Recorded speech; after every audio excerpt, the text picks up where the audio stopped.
Saludos de Cristo para usted. Bienvenido, bienvenida a Escuela Sabática Profundizada. Lección 7, las 7 trompetas, como lo podemos ver en nuestra gráfica profética. El término trompeta significa esparcir un mensaje. Las 7 trompetas. El número 7, según el espíritu de profecía, en Hechos de los Apóstoles, el capítulo 57, el Apocalipsis, en la página 467 nos dice, el número 7 indica algo completo. Por lo tanto, las 7 trompetas contienen un tema completo, desde el inicio hasta el fin. Las 7 trompetas están divididas en 2 secciones. Primero 4 trompetas, luego 3 trompetas. Los divide el ay de Apocalipsis capítulo 8, el verso 13. Las primeras 4 no son trompetas de ay. Las últimas 3 trompetas son trompetas de ay. Las primeras 4 se encuentran en el Antiguo Testamento y las últimas 3 se encuentran en el Nuevo Testamento. La llave de la interpretación de las 7 trompetas es de forma literal o de forma simbólica. En la primera trompeta tenemos el fuego, el granizo y la sangre. Si fuera literal, el fuego derritiría el granizo, el fuego quemaría la sangre. Cosa que no ocurre en la descripción de la primera trompeta, implicando que su interpretación es de forma simbólica. Además, dice que el fuego quema la hierba verde, implicando que no quema la hierba seca. Cosa que en lo literal lo primero que se quema es la hierba seca. Esto implica que la interpretación es de forma simbólica. En la segunda trompeta tenemos un monte envuelto en fuego que es lanzado al mar. Si fuera literal, el agua del mar apagaría el fuego del monte, o el fuego del monte evaporaría el agua del mar, cosa que no ocurre en la descripción de la segunda trompeta. En la tercera trompeta tenemos una grande estrella, que si fuera literal, sacaría a la tierra de su órbita y la destruiría completamente. Por lo tanto, la interpretación es de forma simbólica. Luego, en la cuarta trompeta tenemos al sol herido, la luna herida y las estrellas, cosa que no es posible en lo literal, herir a las luminarias celestiales. Por lo tanto, es de interpretación simbólica. En la quinta trompeta tenemos más evidencia abundante que es de interpretación simbólica, porque en la quinta trompeta tenemos langostas que su especie no existe. Por ejemplo, tiene cabezas de hombre, coronas, cabellos de mujer, tiene corazas de hierro. Tal especie no existe en la realidad, por lo tanto, la interpretación es simbólica. Y finalmente, en la sexta trompeta tenemos caballos con cabeza de león y de su boca arrojando fuego. Tal especie tampoco existe, es completa y fantásticamente imposible. Por lo tanto, la interpretación de las 7 trompetas es de forma simbólica y no literal. La naturaleza de las 7 trompetas, ¿cuál es? Para ello haremos un paralelismo entre las 7 trompetas y las 7 postreras plagas. La primera trompeta, el fuego, el granizo, la sangre, son mezclados y lanzados a la tierra. Eso está registrado en Apocalipsis capítulo 8, el verso 7. En la primera plaga, el contenido de la copa es derramada también en la tierra. Eso está registrado en Apocalipsis capítulo 16, el verso 2. En la segunda trompeta, un monte cae en el mar. Eso está registrado en Apocalipsis 8, verso 8. En la segunda plaga, el contenido de la copa es derramado en el mar. Apocalipsis 16, verso 3. Luego, en la tercera trompeta, la estrella cae en los ríos y las fuentes de las aguas. Eso está registrado en Apocalipsis 8, el verso 10.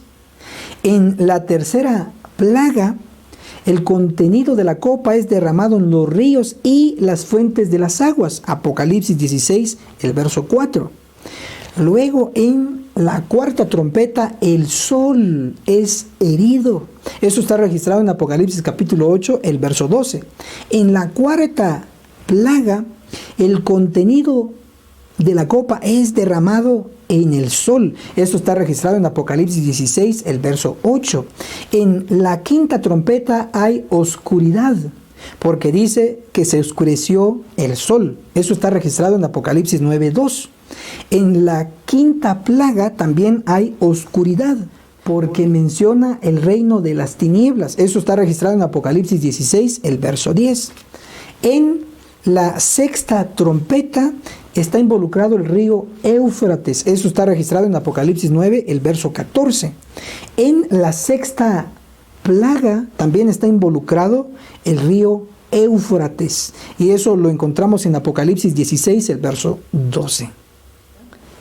En la séptima trompeta tenemos el santuario en el cielo, las voces, los truenos, los relámpagos, el terremoto y el granizo. Eso está registrado en Apocalipsis capítulo 11, del verso 15 al 19. En la séptima plaga también están involucrados el templo en el cielo, las voces, los truenos, los relámpagos, el terremoto y el granizo. Y eso está registrado en Apocalipsis 16, del verso 17 al 21. Vemos un paralelismo perfecto entre las 7 trompetas y las 7 plagas. ¿Son lo mismo? No son lo mismo, pero tienen la misma naturaleza. La naturaleza destructiva. Entonces, cuando estudiamos las 7 trompetas, en realidad estamos estudiando varias destrucciones que han habido desde el inicio hasta el final. Con la explicación que se ha hecho de las 7 trompetas, que es de interpretación simbólica, y que las 7 trompetas es de naturaleza destructiva, y que el número 7 significa completo, por lo tanto las 7 trompetas abarcan un tema desde el inicio hasta el final. Ahora entonces podemos hacer un estudio coherente de las 7 trompetas, rastreando en la historia la primera destrucción de la tierra. Analicemos la primera trompeta, es decir, la primera destrucción en la tierra. Para ello vamos a leer Apocalipsis capítulo 8, el versículo 7 nos dice: el primer ángel tocó la trompeta y hubo granizo y fuego mezclados con sangre y fueron lanzados a la tierra y se quemó la tercera parte de la tierra, la tercera parte de los árboles y toda la hierba verde. Definamos qué representa el granizo. Para ello vamos a ir al libro de Job, el capítulo 38, el verso 22 y el verso 23. Dice: ¿has entrado en los depósitos de la nieve, agua congelada? ¿Has visto los almacenes del granizo, agua congelada? Que tengo reservados para el tiempo de angustia, para el día de la guerra y la batalla. Definimos entonces que el granizo es símbolo de destrucción. El granizo es agua congelada. La primera destrucción en la tierra fue por agua, llamado y conocido como el diluvio universal. Ahora veamos qué representa el fuego. El fuego, de acuerdo a Éxodo capítulo 3, el verso 2, la llama de fuego en la zarza representa la presencia divina. Jeremías capítulo 23, el verso 29 nos compara la palabra de Dios con fuego. Y Hechos capítulo 2, el verso 3, las lenguas de fuego representan al Espíritu Santo. Entonces definimos que el fuego es símbolo del poder del Espíritu Santo cuando se predica la palabra. Eso se puede ver también en Primera de Pedro capítulo 3, verso 18, verso 19 y el verso 20, donde nos dice que el Espíritu Santo vivificó a Cristo. Y también se nos dice que Cristo, a través del Espíritu Santo, y el Espíritu Santo, a través de Noé, les predicó a los antediluvianos mientras se construía el arca, mientras estaban vivos, mientras había tiempo de gracia.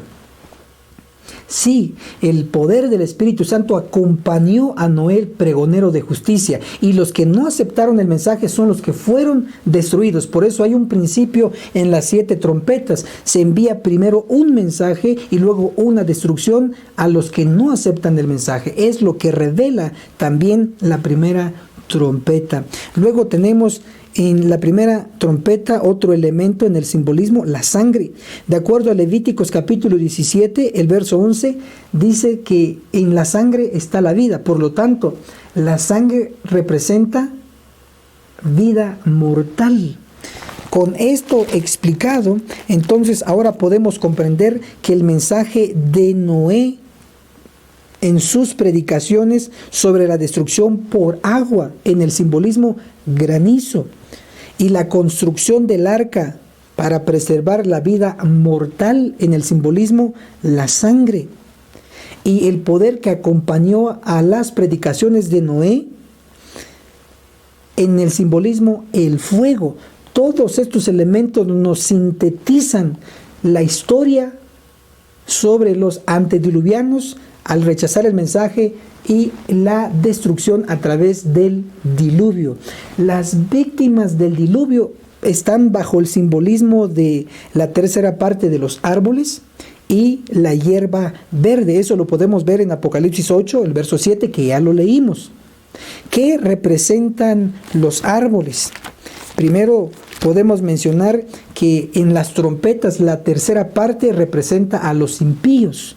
En este caso, la tercera parte de los árboles. ¿Qué representan árboles en profecía? Daniel capítulo 4, el versículo 10 nos habla de un árbol de gran altura. Daniel 4, el verso 20 nos habla de un árbol. En Daniel capítulo 4, el verso 22 dice que ese árbol es el rey Nabucodonosor. Por lo tanto, un árbol representa a un líder. Varios árboles representan a varios líderes. Como se quemó la tercera parte de los árboles, es decir, murieron los líderes antediluvianos que rechazaron el mensaje de Noé. Pero también hay otra clase de gente representada por la hierba. Daniel capítulo 4, el verso 15 nos habla de la hierba del campo. Isaías capítulo 40, el verso 6 y el verso 7 nos da información sobre ello. El verso 6 nos dice, toda carne es hierba. El verso 7 nos declara, la gente es como la hierba. Entonces, la hierba también representa un tipo de gente, pero no líderes, sino seguidores. Mateo 3:10, todo árbol que no hace buen fruto es cortado y echado en el fuego. Claro, porque los árboles son líderes. Si los líderes están mal, también los seguidores lo estarán. Por eso, cuidado y aprendamos esta lección. Si se rechaza un mensaje, luego viene una destrucción. Eso es seguro. Y eso nos enseña la primera trompeta con la destrucción de los impíos a través del diluvio. Ahora analicemos la segunda trompeta, la destrucción después del diluvio. Apocalipsis capítulo 8, el verso 8 nos dice, el segundo ángel tocó la trompeta y algo así como un gran monte ardiendo en fuego fue lanzado al mar y la tercera parte del mar se convirtió en sangre. Primero analicemos qué representa un monte en profecía. Daniel capítulo 9, el verso 20 nos dice, aún estaba yo hablando, orando, confesando mi pecado y el pecado de mi pueblo Israel, que era la iglesia de Dios, y derramaba mi ruego ante el eterno mi Dios por su santo monte. Daniel a la iglesia de Dios le llama santo monte. Entonces un monte representa a la iglesia, y eso se reafirma con el profeta Zacarías, el capítulo 8, el verso 5, el profeta Isaías, el capítulo 2, el verso 3. Un monte en profecía representa a la iglesia. Pero este monte dice que estaba envuelto en fuego. De acuerdo a Éxodo capítulo 3, verso 2 y el verso 4, el fuego en la zarza representaba la presencia divina. En este caso, el monte está envuelto en fuego, indicando que estaba la presencia divina en esa iglesia. En ese caso, la iglesia del Antiguo Testamento, el movimiento del Éxodo. Eso se puede ver con la columna de fuego y la nube que acompañaba al movimiento, la presencia divina. Luego nos menciona que el monte fue lanzado al mar. ¿Qué representa el mar? El mar está formado por agua. De acuerdo a Apocalipsis 17, el verso 15, el agua representa naciones. La iglesia, el movimiento del Éxodo fue lanzado entre las naciones, en el mar. Pero seamos un poco más específicos qué representa el mar. Para ello vamos a leer lo que dice Conflicto de los Siglos, el capítulo Los Estados Unidos en la Profecía. Página 493 dice: viejo mundo, ese mar turbulento de pueblos y muchedumbres y naciones y lenguas. Según el espíritu de profecía, el viejo mundo, ese mar, el mar representa el viejo mundo. Antiguamente se le llamaba la Canaán terrenal y hoy se le conoce como Palestina. Por lo tanto, el monte fue lanzado a la Canaán terrenal entre las naciones paganas. Los que entraron en contacto con el movimiento, con el monte, llegaron a obtener vida eterna, se salvaron. Pero sin embargo en Apocalipsis capítulo 8, el versículo 9 dice: y murió la tercera parte de los seres vivientes que estaban en el mar. Dice seres vivientes porque en algún momento obtuvieron vida, pero la perdieron. Por ejemplo, Coré, Datán y Abiram fueron parte de ese monte, de ese movimiento, del movimiento del Éxodo. Tuvieron vida, tuvieron contacto con la verdad que el movimiento del Éxodo estaba proclamando, el sistema ceremonial. Sin embargo, luego se rebelaron contra el predicador, contra el profeta, en este caso contra Moisés, y se perdieron.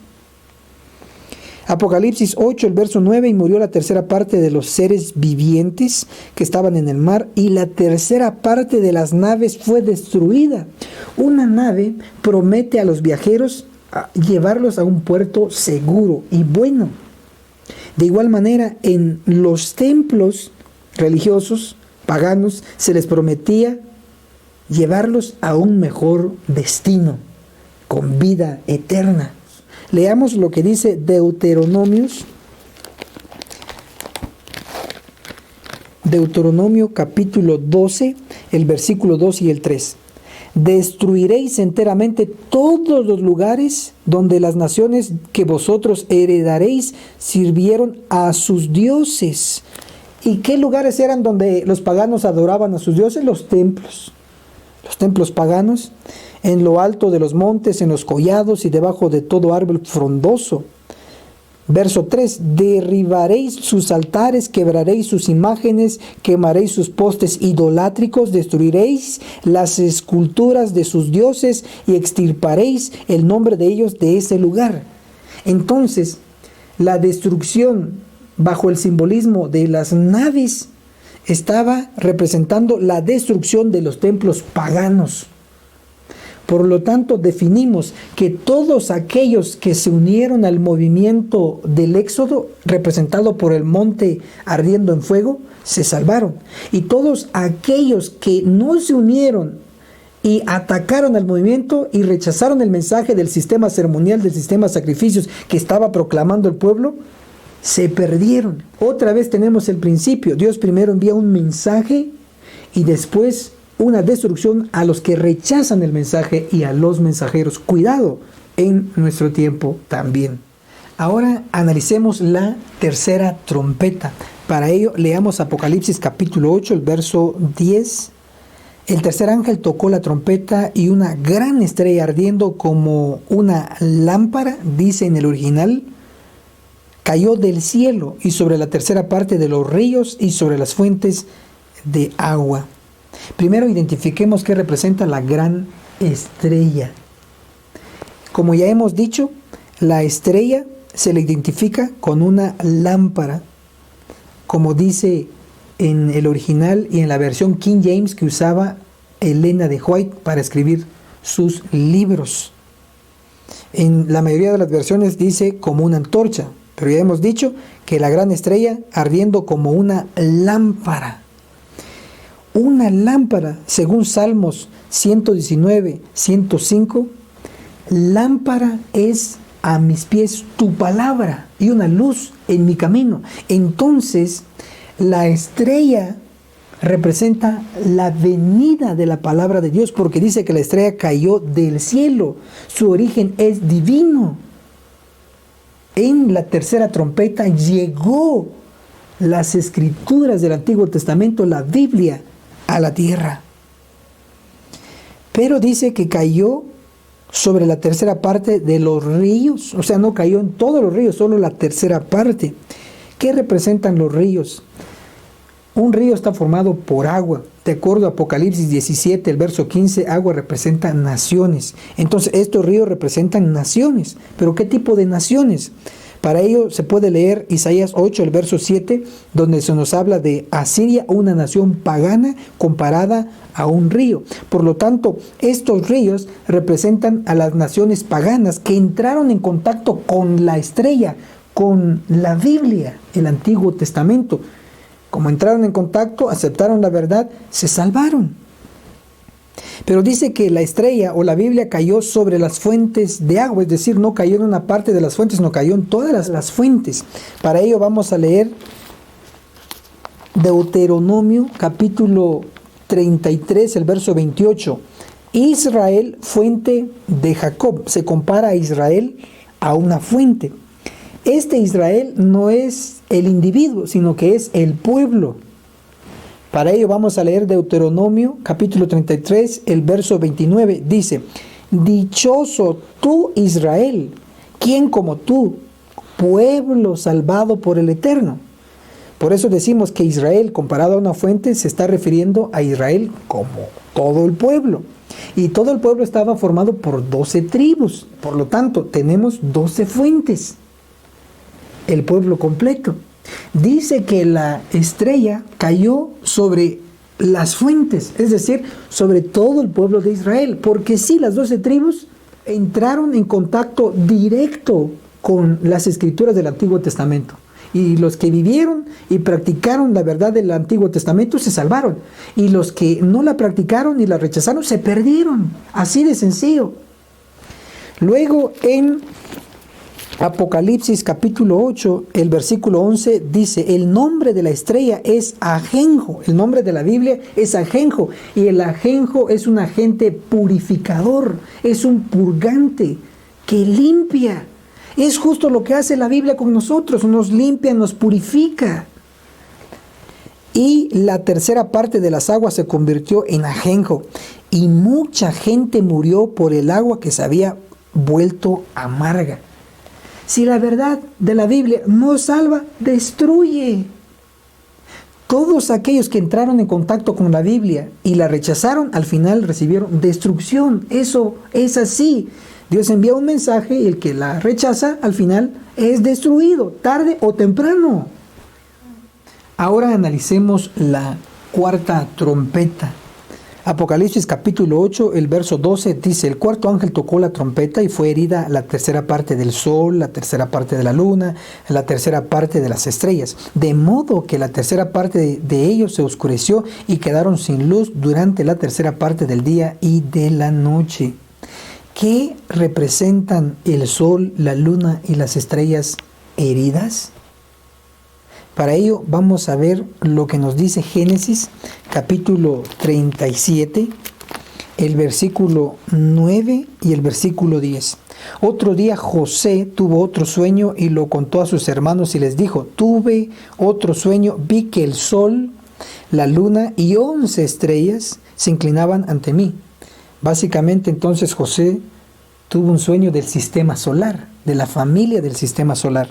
Verso 10. Y lo contó a su padre y a sus hermanos, y su padre lo reprendió.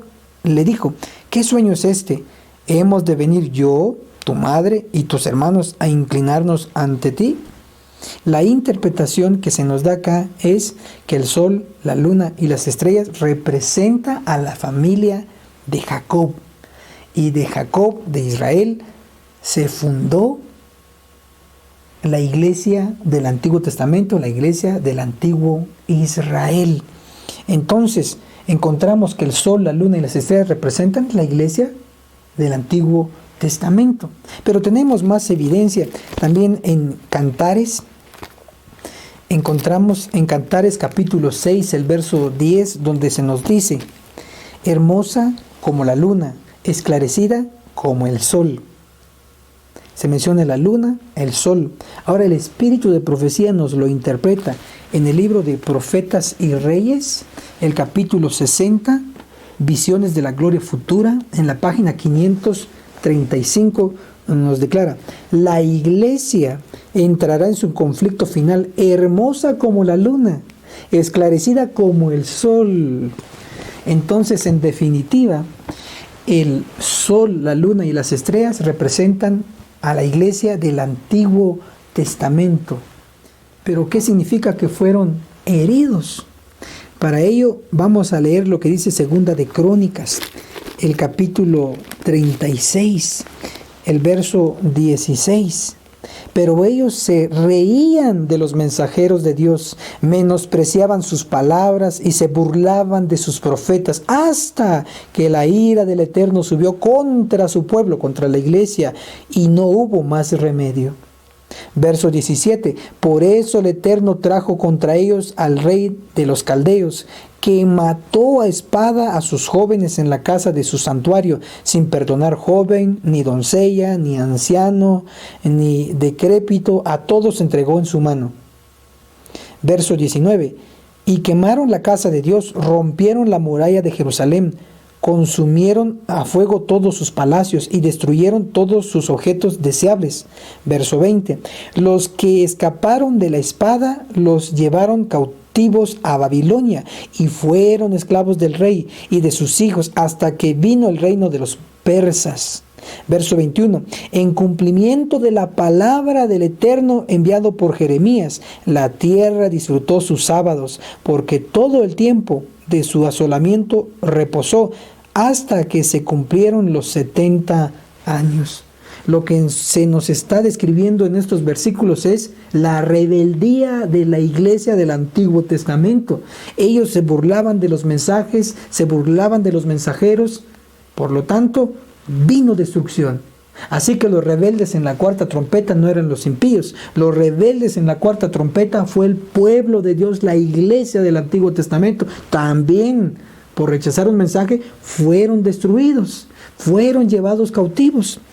Y los líderes fueron los culpables. Ellos también pagaron. Vean qué dice Segunda de Reyes, el capítulo 25, el verso 7. Degollaron a los hijos de Sedequías, que era el rey, en su presencia, y a Sedequías le sacaron los ojos y lo llevaron en cadenas a Babilonia. Claro, por rebelde. Cuidado, Dios envía un mensaje, no lo rechacemos, aceptémoslo aunque no nos guste. Dios envía un mensaje, si se rechaza, luego viene destrucción. Aún se ve esta verdad en el pueblo de Dios con la iglesia. Analicemos ahora la quinta trompeta. Apocalipsis capítulo 9, el verso 1 nos dice: el quinto ángel tocó la trompeta y vi una estrella que cayó del cielo a la tierra y se le dio a él, dice la versión King James, la versión que usó Elena de White, y se le dio a él la llave del pozo del abismo. Primero, identifiquemos quién es la estrella. Ya la Biblia nos indica que es un hombre, porque dice a él, pronombre masculino. Apocalipsis capítulo 22, el verso 16 dice: yo, Jesús, os envié a mi ángel con este testimonio para las iglesias. Yo soy la raíz y el descendiente de David, la radiante estrella de la mañana. Esta evidencia es concluyente que la estrella de la quinta trompeta representa a Cristo en su primer advenimiento, porque dice que la estrella cayó del cielo a la tierra. Ahora veamos que la estrella se le dio a él la llave del pozo del abismo. La llave, de acuerdo a Isaías 61, el verso 1, representa el Evangelio, porque con la llave se abre. Y con el Evangelio se estaba libertando y se está libertando a los cautivos en pecado. El pozo del abismo, ¿qué es? Para ello debemos comprender que a Cristo, la estrella, se le dio la llave del pozo del abismo. Apocalipsis capítulo 1, el verso 18 dice que Cristo tiene la llave, porque se le da la llave. En Apocalipsis capítulo 20, el verso 1 al 3, se nos menciona que hay un ángel con una llave para atar al diablo durante los 1000 años en la tierra. Por lo tanto, el pozo del abismo de Apocalipsis 9:1 y el pozo del abismo de Apocalipsis 20 del 1 al 3 es lo mismo. Sabemos que Satanás será encerrado en el pozo del abismo, y el pozo del abismo representa la tierra, porque la tierra será como una prisión para Satanás durante los 1000 años acá. Por lo tanto, Apocalipsis 9:1, el pozo del abismo representa la tierra como una prisión. Así estaba la tierra en el primer advenimiento de Cristo. Él vino a librarnos. Apocalipsis capítulo 9, el verso 2 dice: y cuando abrió el pozo del abismo, subió una humareda como el humo de un gran horno que oscureció el sol y el aire.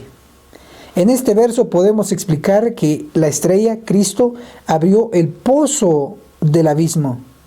Él mismo lo declaró en Lucas capítulo 4, el verso 18 y el 19, que con el Evangelio vino a libertar a los cautivos. Así es como abrió el pozo del abismo. Pero dice que subió humo de un gran horno. El humo, símbolo de qué es? De sacrificio. Recuérdense el sistema de sacrificios, el sistema ceremonial, el humo. También Hechos de los Apóstoles, libro de Elena de White, en la página 12, nos dice que el sistema ceremonial, el sistema de sacrificios, era una profecía compacta del Evangelio. San Juan, el capítulo 1, el verso 29, nos dice que Cristo es el Cordero de Dios que quita el pecado del mundo. Encontramos que Cristo fue nuestro sacrificio. Cristo fue crucificado como Cordero. Por lo tanto, el humo aquí representa el sacrificio de Cristo, representa la crucifixión de Cristo. También nos dice que se oscureció el sol y el aire.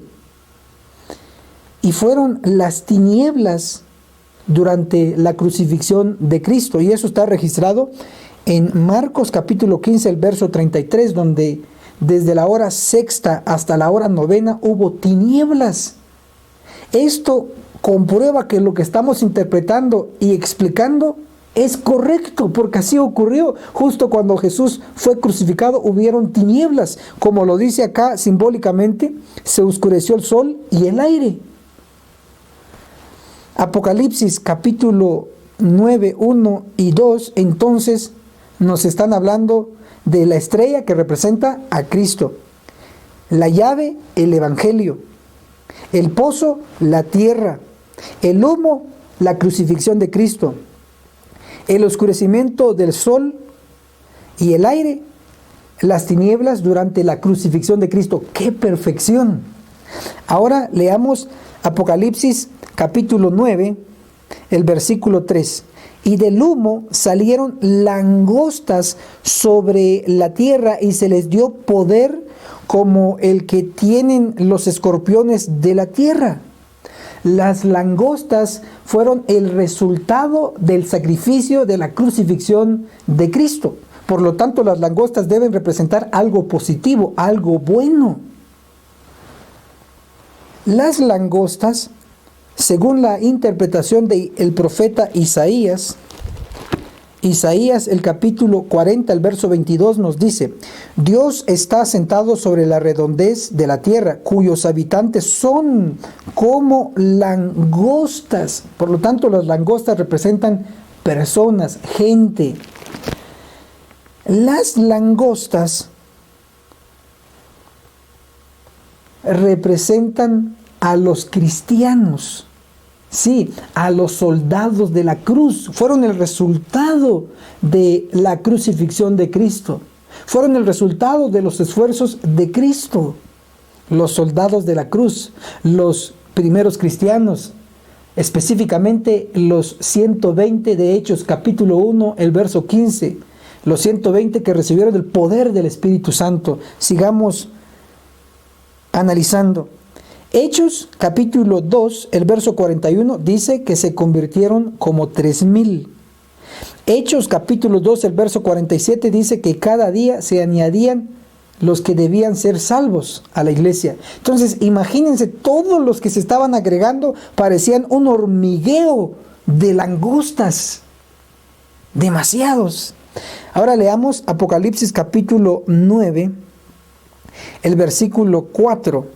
Y se les dijo que no dañaran la hierba de la tierra, ni cosa verde alguna, ni ningún árbol, sino solo a los hombres que no tuvieran el sello de Dios en sus frentes, implicando que las langostas son amigos de los hombres que tienen el sello del Dios vivo, pero son enemigos de los hombres que no tienen el sello del Dios vivo. Ahora leamos Apocalipsis 9, el versículo 5. Y se les dio poder, ¿a quiénes? A las langostas, no para matarlos, sino para atormentarlos durante 5 meses. Y su tormento era como la picadura de un escorpión cuando hiere a un hombre. Cristo, al darle la orden a las langostas de no matar, sino solo atormentar, inauguró un periodo, un tiempo de pasividad. Y esto está reforzado en la orden de Cristo a sus discípulos, a las langostas. Mateo capítulo 5, el verso 38 y 39. Oísteis que fue dicho a los antiguos: ojo por ojo y diente por diente, hablando del Antiguo Testamento. Verso 39. Pero yo os digo, no resistáis al malo, al enemigo del cristiano. Antes al que te golpee en tu mejilla derecha, vuélvele también la otra. Un tiempo de pasividad. Por lo tanto, encontramos en Apocalipsis capítulo 9, el verso 5, que se les dio poder no para matarlos, sino para atormentarlos durante 5 meses. El tiempo total, según el simbolismo, es de 5 meses de pasividad, de no matar al enemigo del cristiano. Luego tenemos Apocalipsis capítulo 9, el verso 6. En aquellos días los hombres buscarán la muerte y no la hallarán.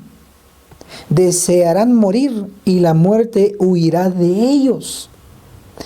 Estos hombres, ¿quiénes son los que va a huir la muerte de ellos? No pueden ser los primeros cristianos. ¿Por qué?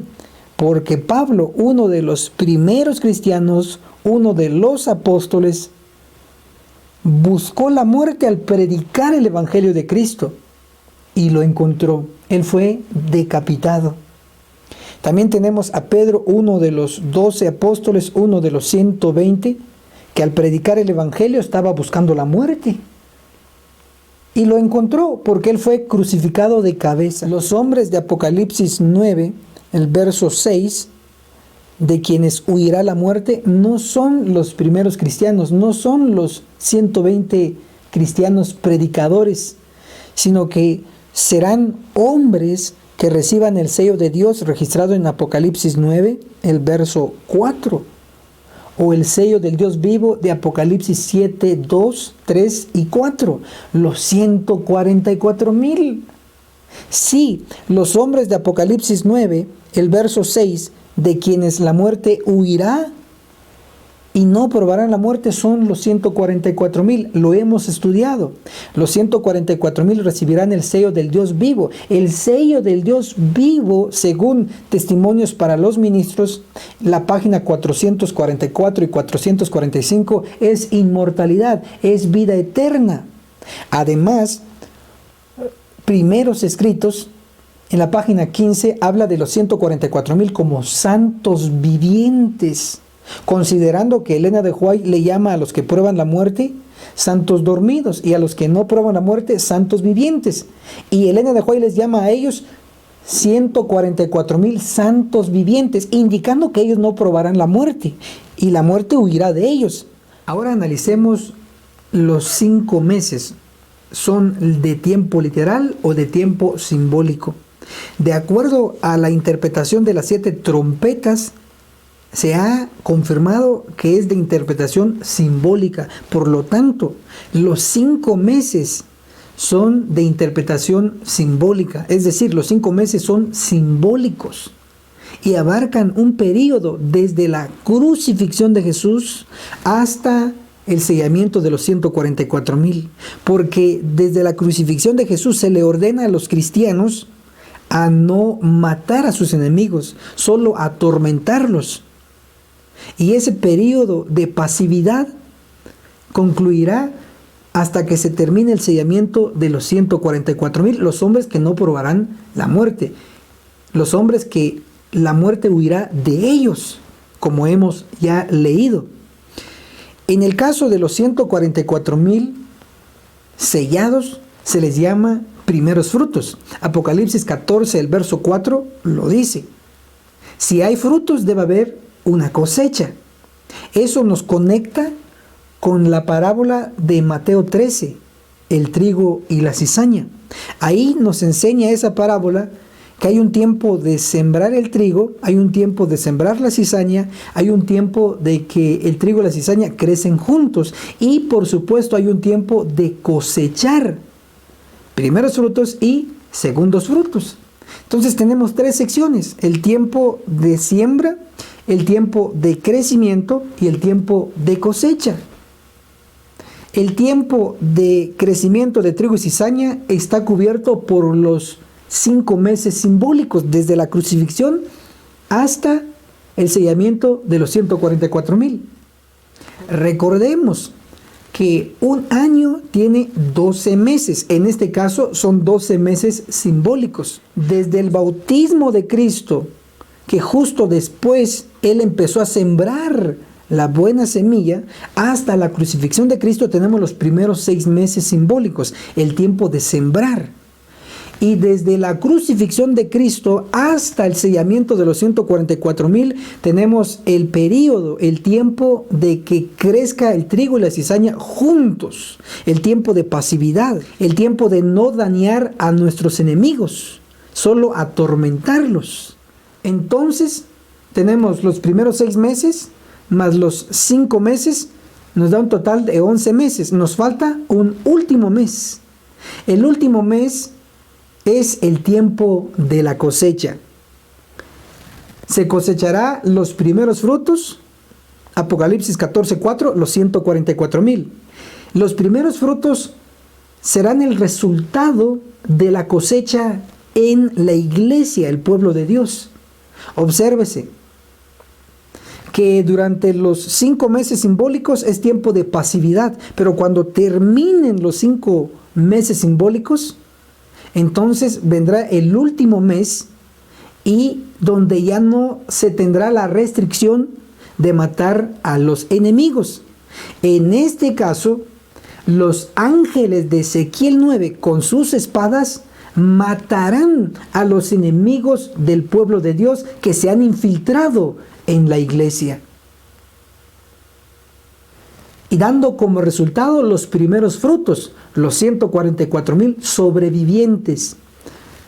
Luego, los ángeles realizarán una cosecha entre las naciones, realizando también una matanza a los que no acepten el mensaje, dando como resultado los segundos frutos de Apocalipsis 7:9 de todas las naciones, la gran multitud. Ahora estamos todavía en el tiempo de pasividad, pero estamos a punto de llegar al tiempo donde se acaba la restricción y los ángeles vendrán y ejecutarán juicio contra los enemigos infiltrados en la iglesia de Dios y también en las naciones. Nuestro último punto de la quinta trompeta está registrado en Apocalipsis 9, el verso 11. Y tienen por rey sobre sí al ángel del abismo, cuyo nombre en hebreo es Abadón y en griego Apolión.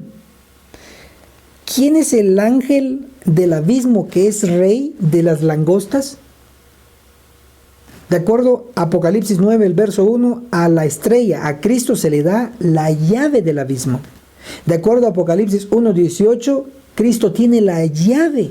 Y de acuerdo a Apocalipsis 20, del 1 al 3, un ángel tiene la llave para atar al diablo durante 1000 años en el pozo del abismo, en la tierra.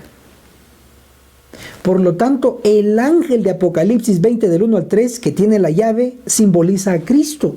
Y el ángel de Apocalipsis 9, el verso 11, y tienen por rey sobre sí al ángel del abismo. Este ángel es Cristo, por lo tanto, Cristo es el rey de las langostas, el rey de los cristianos. Interesantemente, el nombre de Cristo en hebreo es Abadón, según el texto. Abadón significa destructor. Y recuérdese que el Antiguo Testamento fue escrito en hebreo, indicando que Cristo es rey en el Antiguo Testamento. Y el nombre en griego es Apolión, que significa exterminador. Y recuérdese que las escrituras del Nuevo Testamento fueron escritas en griego, implicando que Cristo también es rey en el Nuevo Testamento. La obra de exterminio de Cristo está registrada en Apocalipsis 19, del 15 al 18, donde será exterminado los pecadores y las aves serán llamadas al banquete. Por lo tanto, tenemos en la quinta trompeta el primer advenimiento de Cristo y los eventos subsiguientes. Ahora analicemos la sexta trompeta. Apocalipsis capítulo 9, el verso 13 y el verso 14 nos introducen la sexta trompeta. Apocalipsis capítulo 9, la segunda parte del verso 14 nos dice: suelta a los 4 ángeles que están atados junto al gran río Éufrates. ¿Quiénes son estos 4 ángeles? Están atados, es decir, están cautivos en el gran río Éufrates. Para ello tenemos que entender el río Éufrates de la forma literal primero, para luego entenderlo de la forma simbólica. El río Éufrates, en sus 2 riberas, fue construido la capital de la antigua Babilonia. Entonces, veremos lo que nos indica el tipo para entender el antitipo. Tenemos que en Babilonia el pueblo de Dios fue cautivo. Eso se registra en Jeremías capítulo 29, el verso 10, que fueron 70 años de cautiverio. De igual manera, en el antitipo, en este caso los 4 ángeles están atados, están cautivos también en el río Éufrates, haciendo alusión a la Babilonia moderna, a la antitípica, la de Apocalipsis 17. Por lo tanto, los 4 ángeles representan al pueblo de Dios, que fue cautivo desde el 538 hasta 1798, que cubren el período de los 1260 años de Apocalipsis 12, verso 6.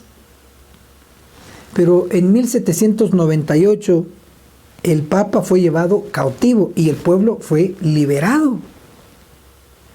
Ahora encontramos en Apocalipsis capítulo 9, el verso 15, y fueron sueltos los 4 ángeles que estaban preparados para la hora, el día, el mes y el año para matar a la tercera parte de los hombres. Los 4 ángeles también representan 4 mensajes, como los ángeles de Apocalipsis 14 del verso 6 al verso 12, los 3 ángeles. Entonces, estos 4 ángeles también representan 4 mensajes. El primer mensaje en relación a la hora está registrado en Apocalipsis 14, el verso 7, la hora de su juicio ha llegado. El mensaje en relación al día está registrado en Malaquías 4, el verso 5, el día grande para los 144,000 y terrible para los que mueren en Ezequiel 9. El mensaje en relación al mes está revelado en Joel capítulo 2, el verso 23, en la lluvia tardía que viene en el primer mes. Eso se puede ver solamente en la versión King James que usó Elena de White. La lluvia tardía que viene en el primer mes. La verdad en relación al año está registrado en Isaías capítulo 63, el verso 4. Habla del año de mis redimidos, dice Cristo. ¿Redimidos de qué? Redimidos, rescatados del pecado y de los pecadores. En Ezequiel 9, la matanza, la destrucción. Isaías capítulo 66, verso 16 nos muestran la matanza o la destrucción que realizará el Señor a través de sus ángeles. Isaías 66, el verso 19 dice que habrán escapados, en este caso los redimidos, los sobrevivientes, los 144,000 sellados. Isaías 66, el verso 20 nos muestra que serán enviados a todas las naciones a traer a sus hermanos. Por lo tanto, tenemos entonces los 4 ángeles representando 4 mensajes. Y el rechazar estos mensajes provocará la destrucción de los hombres en la tierra. Eso está registrado en Apocalipsis 9, el verso 15, en la última parte. En síntesis, es un mensaje con 4 fases que será predicado en el mundo, y los hombres que lo rechacen serán destruidos. Leamos Apocalipsis capítulo 9, el verso 16. El número de los soldados de a caballo era 200 millones. Oí su número. Lo primero que observamos en este verso es que se menciona 2 veces el término número, uno al inicio y uno al final, porque hay 2 grupos de personas. Primero, los soldados, que son los jinetes, y segundo, los caballos.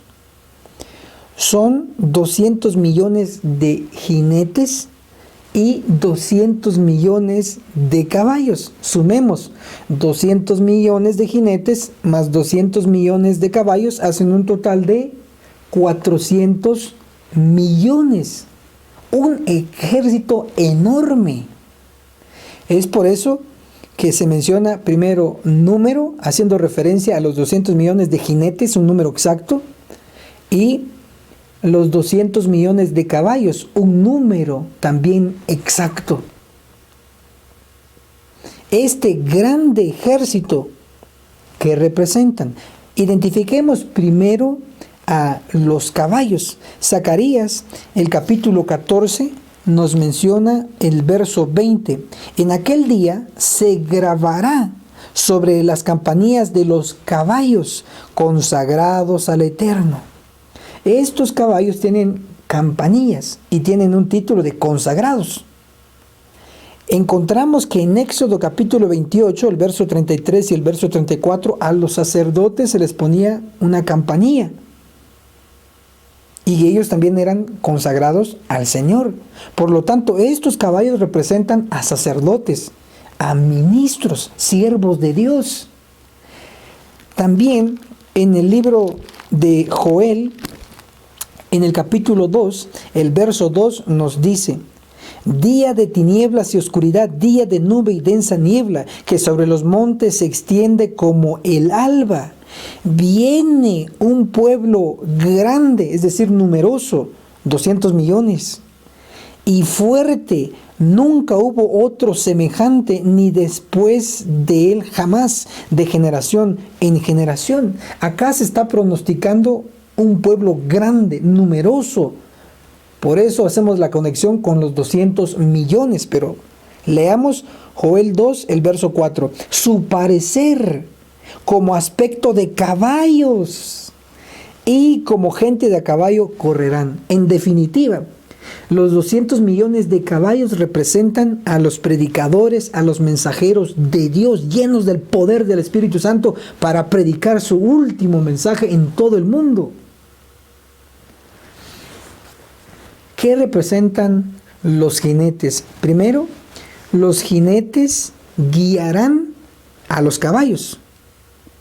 De acuerdo a Joel capítulo 2, el verso 8, guiarán a cada uno en su camino. Los jinetes matarán, porque en una batalla real, en una guerra, son los jinetes y no los caballos los que matan. Los jinetes también protegerán a los caballos, a los mensajeros, a los predicadores. Y eso lo podemos comprobar con el espíritu de profecía en primeros escritos, en el capítulo El tiempo de angustia, en la página 284, nos dice: pero las espadas levantadas contra el pueblo de Dios se quebraron y cayeron tan inofensivas como briznas de paja. Los ángeles de Dios escudaron a los santos. Entonces, ¿quiénes son los jinetes? Los ángeles que protegerán a los santos, a los mensajeros, a los predicadores. En el simbolismo, a los caballos. Pero tenemos también más evidencia. En la Biblia, en Segunda de Reyes, el capítulo 6, Segunda de Reyes, el capítulo 6 nos menciona un incidente con Eliseo. El versículo 17: y Eliseo oró: te ruego, oh Eterno, que abra sus ojos para que vea. Entonces el Eterno abrió los ojos del criado y vio el monte lleno de gente de a caballo, de jinetes, y de carros de fuego alrededor de Eliseo. ¿Quiénes eran estos jinetes de gente de a caballo? ¿Quiénes eran los jinetes? Veamos qué dice el espíritu de profecía: profetas y reyes. Libro de Elena de White, Profetas y Reyes. En el capítulo 21 termina el ministerio de Eliseo. En la página 192 nos dice: entre el siervo de Dios y las huestes de enemigos armados había un círculo protector de ángeles celestiales. En definitiva, entonces, la gente de a caballo o los jinetes representan a los ángeles de Dios. Sí, entonces definimos, los caballos representan a los predicadores, a los mensajeros de Dios. Los jinetes representan a la hueste angélica. ¿Cuál es la razón del incremento de predicadores? Porque Apocalipsis capítulo 7, el verso 4, nos muestra 144,000 predicadores, misioneros para todas las naciones. ¿Por qué crece de 144,000 a 200 millones el número de predicadores? La razón la encontramos en Isaías, el capítulo 66, el verso 16, que nos registra una matanza realizada por el Señor. Isaías 66, el verso 19, nos registra que habrán escapados, es decir, sobrevivientes de esa matanza. Y serán los que tienen el sello del Dios vivo, los que sobreviven. Entonces son los 144,000 de Apocalipsis 7:4, los sellados. Luego Isaías 66, el verso 20, hablando de los escapados, de los sellados, de los que sobreviven, los 144,000, dice que traerán a todos vuestros hermanos de entre todas las naciones. Es decir, los 144,000 irán a predicar a todas las naciones y traerán a la gran multitud de Apocalipsis 7, el verso 9. Luego dice Isaías 66, el verso 21, y tomaré también de ellos, ¿de quiénes? De los que son traídos de todas las naciones, de la gran multitud, y tomaré también de ellos para que sean sacerdotes y levitas, dice el Señor. ¿Sacerdotes y levitas va a tomar Dios de la gran multitud? Sí. Isaías, el capítulo 61, el verso 6 nos dice, seréis llamados sacerdotes, ministros de nuestro Dios. Dios va a tomar sacerdotes, levitas, sí, que son sinónimos de ministros. Es decir, Dios tomará ministros, siervos de la gran multitud para que ayuden a atender a toda la gran multitud que nadie podrá contar. Ahora leamos Apocalipsis, el capítulo 9, el verso 17. Los caballos y jinetes que vi en visión tenían corazas del color del fuego, de jacinto y azufre. Las cabezas de los caballos eran como cabezas de león, como podemos ver en la gráfica profética. El león es el rey de la selva, símbolo de algo fuerte, como Miqueas 5:8 lo registra. Y de su boca salía fuego, humo y azufre. El fuego es símbolo del Espíritu Santo, el humo del sacrificio de Cristo y el azufre de los juicios destructivos de Dios. Apocalipsis capítulo 9, el verso 18 nos dice, de estas 3 plagas fue muerta la tercera parte de los hombres, por el fuego, el humo y el azufre que salían de la boca de ellos. Dios primero da un mensaje y si lo rechazan, luego viene una destrucción inevitable. Apocalipsis 9, el versículo 19. El poder de los caballos estaba en su boca. Claro, Hebreos 4:12 nos dice que la palabra de Dios es más cortante que una espada de 2 filos. Y en sus colas, porque sus colas eran como serpientes y tenían cabezas y con ellas dañaban. Las colas como serpientes, ¿qué representan? Los conversos, los seguidores. Jesús en Mateo capítulo 10, el verso 16 compara a sus seguidores con serpientes, porque Él les dice, sed prudentes como serpientes. Esto prueba que hasta los seguidores estarán activos en la obra misionera en el mundo. Maravilloso. Ahora analicemos el detalle de la tercera parte de los hombres que va a morir por rechazar el mensaje de los 200 millones de predicadores. Apocalipsis capítulo 9, el versículo 18 habla de la tercera parte de los hombres que va a morir por rechazar el mensaje. Zacarías, el capítulo 13, el verso 8 nos dice, en todo el mundo, dice la versión antigua, dice el Señor, 2/3 serán exterminados y se perderán. O sea, 2/3 partes se van a perder de todo el mundo. Pero la tercera parte quedará en ella, implicando que una tercera parte se va a salvar. En Apocalipsis, el capítulo 9, encontramos la tercera parte. Será muerta por rechazar el mensaje de los 200 millones. Pero la otra tercera parte lo encontramos registrado en Apocalipsis 9, el verso 20. Los otros hombres que no fueron muertos por estas plagas no se arrepintieron. Esos otros hombres son la otra tercera parte que va a morir. No por los jinetes de la sexta trompeta, sino por las 7 plagas y el resplandor de la venida de Cristo. Así tenemos 2/3 partes que se perderán y una tercera parte que se salvará. En este caso simboliza a la gran multitud de Apocalipsis 7:9. Ahora analicemos la séptima trompeta. Apocalipsis capítulo 11, el versículo 15 nos dice: el séptimo ángel tocó la trompeta y hubo fuertes voces en el cielo que dijeron: el reino del mundo ha venido a ser de nuestro Señor y de su Cristo, y reinará para siempre jamás. Verso 16: y los 24 ancianos que estaban sentados ante Dios en sus tronos se postraron sobre su rostro y adoraron a Dios.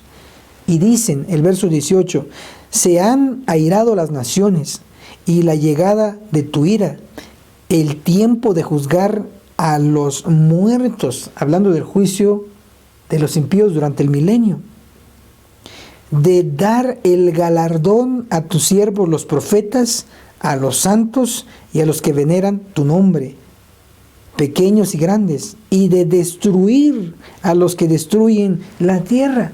Los 24 ancianos que son parte del tribunal judicial, al decir estos términos, nos indican que el juicio investigador llega a su fin en la séptima trompeta. Ellos dicen que llega el tiempo de dar el galardón a los buenos y llega el tiempo de destruir a los malos. El que se salvó, se salvó, y el que se perdió, se perdió. El que es justo, justifíquese todavía. El que está sucio, ensúciese todavía. La gracia se cierra en la séptima trompeta. Luego, en Apocalipsis capítulo 11, el verso 19, entonces fue abierto el santuario de Dios que está en el cielo y quedó a la vista del arca de su testimonio en su santuario. Lo que nos indica es que justo cuando termina la sesión de juicio en el santuario celestial, el tribunal judicial sale. Debo explicar la frase de Apocalipsis capítulo 11, el verso 19. Entonces fue abierto el santuario de Dios que está en el cielo. En esta frase está implícita la apertura de una puerta. ¿Qué puerta? La del lugar santo, la del lugar santísimo. Primeros escritos en la página 42, el capítulo La puerta abierta y cerrada nos enseña que antes de abrir la puerta del lugar santísimo se cerraba la puerta del lugar santo. Una vez cerrada la puerta del lugar santo, se abría la puerta del lugar santísimo. Esto hacía que se fusionaran las dos habitaciones o que se unieran las dos habitaciones, haciendo una sola habitación. Y es ahí donde está la asamblea judicial.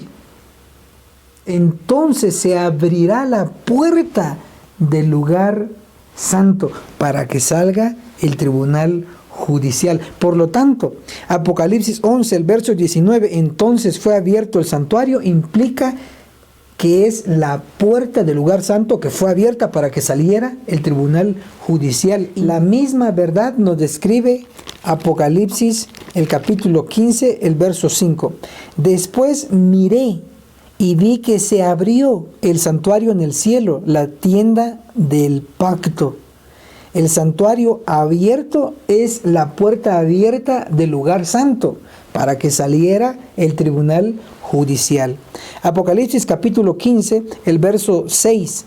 Y salieron del santuario los 7 ángeles que llevan las 7 plagas, iban vestidos de lino limpio y resplandeciente con bandas de oro alrededor del pecho.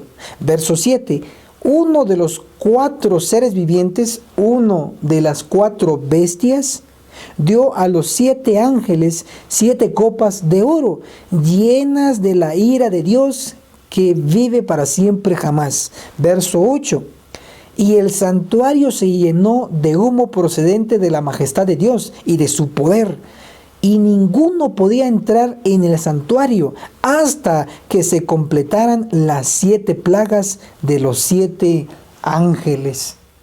Entonces definimos que en la séptima trompeta se cierra la gracia, termina la sesión judicial en el santuario celestial. Y a todos aquellos que rechazaron el mensaje de amonestación final para todas las naciones, serán destruidos con las 7 últimas plagas y con el resplandor de la segunda venida de Cristo en las nubes de los cielos. Así se reafirma al principio que Dios primero envía un mensaje para aceptarlo, pero si se rechaza, inevitablemente viene una destrucción. Agradecemos a todos los alumnos de Escuela Sabática Profundizada que comparten el video, que le dan me gusta, que hacen comentarios positivos. Solos no podremos, pero con la ayuda de Dios y con la ayuda de ustedes llegaremos a miles y ayudaremos a salvar a otras almas para honra y gloria de Dios. Aquellos que colaboran con nosotros de distintas maneras, se los reconoceremos dándole un video nuevo cada semana, dándole este tema en PDF, dándole este tema en audio MP3, dándole esta gráfica profética gratis de manera electrónica. Estamos para servirles y gracias a todos nuestros colaboradores. Hasta la próxima.